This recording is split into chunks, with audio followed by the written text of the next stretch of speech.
Good morning doctor Mohan. Pink salt గుడ్డా బాడా? Bad అండి.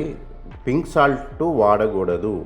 పింక్ సాల్ట్లో lack of iodine, next sodium ఎక్కువ ఉంటుంది, నెక్స్ట్ దీంట్లో మెటల్స్ ఎక్కువ ఉంటాయి, హెవీ మెటల్స్, టాక్సిక్ మెటల్ ఉంటుంది, లెడ్ ఎక్కువ ఉంటుంది.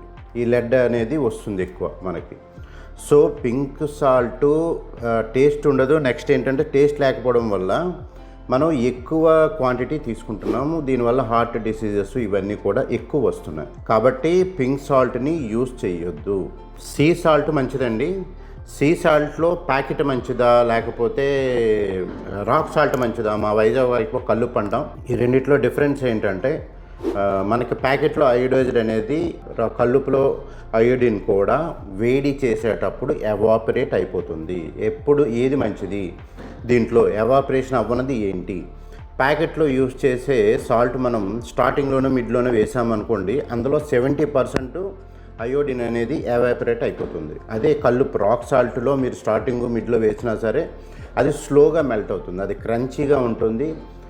మెల్ట్ అవ్వడానికి చాలా ఎక్కువ టైం పడుతుంది అన్నమాట. అందులో అయోడిన్ అనేది మిస్ అవ్వదు అన్నమాట, అయోడిన్ ఎక్కువ వస్తుంది. ప్యాకెట్ సాల్ట్లో ఏమవుతుందంటే మనం ఈ హీట్ వల్ల అయోడిన్ అనేది ఎవాపరేట్ అయిపోతుంది, 70% అవుతుంది. నెక్స్ట్ మనం రాక్ సాల్ట్లో వాడడం వలన, రాక్ సాల్ట్ మనం 20 ఇయర్స్ నుంచి స్టాప్ చేసాం. అప్పటి నుంచి లేడీస్లో థైరాయిడ్ ప్రాబ్లమ్స్ బాగా పెరిగాయి, అర్బన్ సిటీస్లో బాగా టూ మచ్గా పెరిగాయి. నెక్స్ట్ థింగ్ ఏంటంటే అది వన్ ఆఫ్ ద రీజన్ అండి, కంప్లీట్ అని కాదు, వన్ ఆఫ్ ద రీజన్ అన్నమాట. నెక్స్ట్ మనం రాక్ సాల్ట్ని మళ్ళీ యూజ్ చేసుకుంటే వాళ్ళల్లో థైరాయిడ్ ప్రాబ్లమ్స్ అవి 3 to 6 monthsలో మళ్ళీ కంట్రోల్లోకి రావడం, రెడ్యూస్ అవుతుంటాయి, వస్తుంటాయి అన్నమాట. సాల్ట్ అనేది మినిమం కూడా ప్రాపర్గా తీసుకోకపోతే గ్యాస్ట్రైటిస్ కూడా తగ్గు. అది కూడా ఒక ఎలక్ట్రోలైట్, మనకి సోడియం అనేది కూడా కావాలి కంపల్సరీ, కానీ మినిమం కావాలి.